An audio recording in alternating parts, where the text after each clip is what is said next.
40 సంవత్సరాలలో 50 సంవత్సరాలు ఈయన కూడా కాదు, 10th క్లాస్ చదివే పాప. ఆ పాప ఇప్పుడు దాకా ఇటువంటి అవేర్నెస్ ఎన్ని దేశాలు తిరిగిందంట. రష్యా, ఇంకేం వయసుతో సంబంధం లేదు. అంటే 10th క్లాస్ అంటే ఎంత, జస్ట్ 14 నుంచి 15 ఇయర్స్ మధ్యలో ఉంటుంది. కాబట్టి ఆ పాప యొక్క స్ఫూర్తి కానీ లక్ష్యం కానీ చాలా గొప్పగా. నేను అనుకుంటాం ఆ అమ్మాయికి బహుశా ఇంకొక 5-6 సంవత్సరాల్లో ఐక్యరాజ్య సమితి అవార్డు వచ్చినా కూడా ఆశ్చర్యపోనక్కర్లా.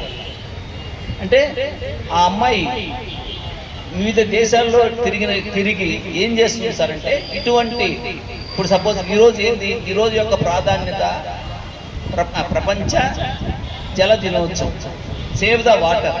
ఇప్పుడు చూడండి, మన ఇంట్లో అనవసరంగా మనం నీళ్లు పారబోస్తూ ఉంటాం. లేదు కుళాయిలు తిప్పుతా ఉన్నా కూడా, నిండుతా ఉన్నా కూడా అంటే చూస్తూ ఉంటారు కొంతమంది. మన బడిలోనే అంతెందుకు కుళాయిలు పట్టించుకోరు, దాన్ని అట్నే వదిలేస్తారు. భవిష్యత్తులో ఈరోజు మన సోషల్ మేడం జానకి మేడం మా గ్రూప్లో ఒక వాట్సాప్ మెసేజ్ పెట్టి, నిజంగా నేను చాలా హ్యాపీగా ఫీల్ అయినా. మీ తాతలు అంటే మా తాతలైనా సరే చెరువులు చూశారు. అంటే చెరువుల్లో ఏంటి, ఇప్పుడు మనం శ్రీకృష్ణదేవరాయలు, అశోకుడు పెద్ద పెద్ద చెరువులు తవ్వించాడు, ఇవన్నీ కూడా మనం పుస్తకాల్లో చదివాం. చెరువులు అంటే తెలుసు కదా, మనం ప్రతి ఊళ్ళో కూడా ఉంటాయి చెరువులు. అదేవిధంగా తర్వాత మనం ఏం చేసాము, బావులు చూసాం. ఇప్పుడు బావులు కూడా లేవు, మేము చూసాం బావులు. నేను బావిలో నీళ్ళు చేరేవాడిని. నేను 9th క్లాస్ 9వ క్లాస్ ఉన్నప్పుడు.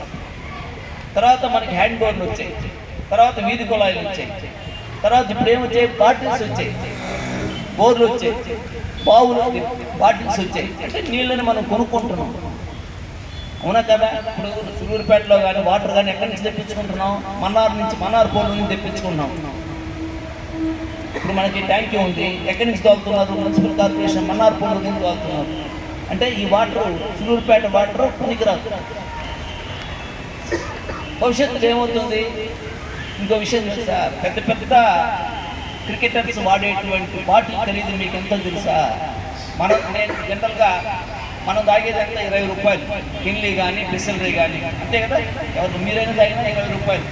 మీరు నమ్మితే నమ్మరు, సచిన్ టెండూల్కర్ కానీ, సౌరవ్ గంగూలీ కానీ, విరాట్ కోహ్లీ కానీ తాగేటువంటి వాటర్ బాటిల్ ఖరీదు చెప్తే దాదాపు 5,000 రూపాయలు, 6,000 రూపాయలు.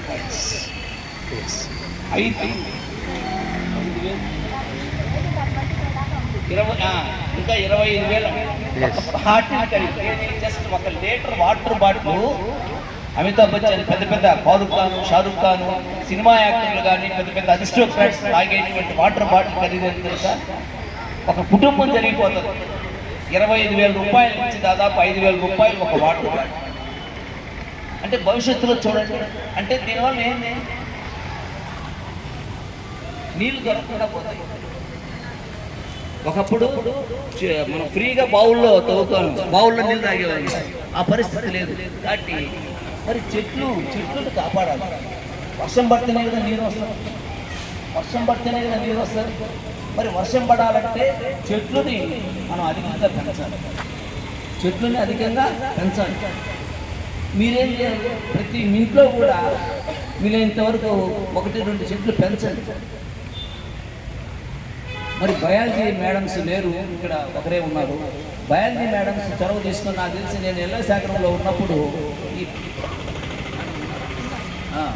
బయాలజీ మేడమ్స్ మీరు నాకు తెలిసి విత్తనాలని మనం అక్కడక్కడ చల్లేవాళ్ళు, దాని మీద కార్యక్రమం ఉంటుంది. బయాలజీ విజయవాడ మీరు ఎప్పుడైనప్పుడు దుర్గమ్మ, కనకదుర్గమ్మ ఉంటాయి కదా టెంపుల్, అంతా కొండ ప్రాంతం. వాళ్ళు ఏం చేశారంటే ముందు చూపుగా ఒక మేయర్ జంధ్యాల శంకర్, నాకు బాగా గుర్తు, జంధ్యాల శంకర్ బహుశా 1980-85 ఆ ప్రాంతంలో మేయర్ ఉండేవాడు. అక్కడ విత్తనాలు చెల్లించాడు కొండ మీద. అప్పుడు చాలా ఎందుకు సార్ విత్తనాలను చెల్లించారు, ఇప్పుడు అవి మహావృక్షాలైన. అంటే వర్షం అనేది అధికంగా పడుతుంది. ఎప్పుడూ కూడా అడవులు కానీ పెరిగితే వర్షాలు బాగా పడతాయి. వర్షాలు బాగా పడినప్పుడు భూమిలో నీరు ఏమవుతుంది, నిల్వ ఉంటుంది. మనం ఏదైనా మోటార్లు వేసినప్పుడు కానీ, లేదా బావులు దిగినప్పుడు కానీ వాటర్ ఉంటుంది. ఇంకుడు గుంటలు కూడా గతంలో మన చంద్రబాబు నాయుడు గారు ముఖ్యమంత్రి ఉన్నప్పుడు ఇంకుడు గుంటలు కూడా తెప్పించారు. ప్రతి పాఠశాలలో కూడా లేదు, ప్రతి ఇంట్లో గుర్తుందా మీకు, ఒక ఇంకుడు గుంట తవ్వి దాంట్లో ఇసుక, తర్వాత రాళ్ళు, ఇటుకలు అన్నీ వేసి నిల్వ చేసేవారు. అంటే వర్షం పడేటువంటి నీళ్లు దాంట్లో నిల్వ ఉంటాయి. ఇలాంటి అన్ని పద్ధతుల ద్వారా మనం వాటర్ని కాపాడుకోవాలి. భవిష్యత్తులో మీకు తెలియదు, నీటి కోసం కూడా యుద్ధాలు జరిగేటువంటి ఇంకొక 50-60 సంవత్సరాల తర్వాత మేము ఎవరు ఉండవు 50-60 సంవత్సరాల తర్వాత. కాబట్టి మీరు చూస్తారు నీటి కోసం ఇప్పుడే జరుగుతూ ఉన్నాయి. మీరు 50-60 సంవత్సరాలు మనకి తెలంగాణకు కూడా వాటర్ సోర్స్, మహారాష్ట్ర ఇవన్నీ కూడా భవిష్యత్తులో. అంటే మీరు పిల్లలుగా మీరు ఏం చేయాలంటే మీరేం చేయాలి, మొదట మీరు క్లాస్ నుంచి బయట వచ్చేటప్పుడు ఫ్యాన్లు లైట్లు ఆపండి. అది చాలు. మీరు సేవ చేయాల్సింది క్లాస్ నుంచి బయట వచ్చేటప్పుడు ఎవరైనా సరే సిపిఎల్స్ లాస్ట్లో వచ్చేటప్పుడు మీ రూమ్లో ఫ్యాన్లు లైట్లు ఆపండి. అది ఆదా చేయండి. ముందు అది నేర్చుకుంటే మీద ఏదైనా వస్తుంది. కాబట్టి డియర్ స్టూడెంట్స్, నీటిని కాపాడండి, చెట్లను పెంచండి. కనీసం ఈ స్ఫూర్తితో ఈ మీటింగ్తో ఇంటికి పోయి రేపు ఆదివారం కాబట్టి కనీసం ఒక 2-3 చెట్లు, అది ఏ చెట్టు అయినా సరే, మామిడి చెట్టు, లేకపోతే గంగిరేని చెట్టు, వేప చెట్టు, కానగ చెట్టు, మీ ఇంట్లో కానీ స్థలం ఉంటే లేదు కుండీల్లో పెంచండి. కాబట్టి ఈ విధంగా మనం జలాన్ని కాపాడుకోకపోతే భవిష్యత్తులో చాలా ఇబ్బందులు వస్తాయి, ఆరోగ్య సమస్యలు వస్తాయి. ప్రతిదీ మనం ఉదయం లేచింది మొదలుకొని మనం బ్రష్ చేయాలన్నా కూడా లేదు, ఎక్కడికైనా బాత్రూమ్స్ ఇవన్నీ కూడా స్నానం చేయాలన్నా దేని మరి వాటర్ లేకపోతే ఎట్టా? మీకు తెలుసా, తమిళనాడులో ఒకసారి బాలచంద్ర సినిమా తీశాడు, ఎవరు గుర్తుందో లేదు, తన్నీరు తన్నీరు అని, తన్నీరు తన్నీరు. ఆ విధంగా సమస్య వచ్చింది ఒకసారి తమిళనాడులో. అంటే ఈ విధంగా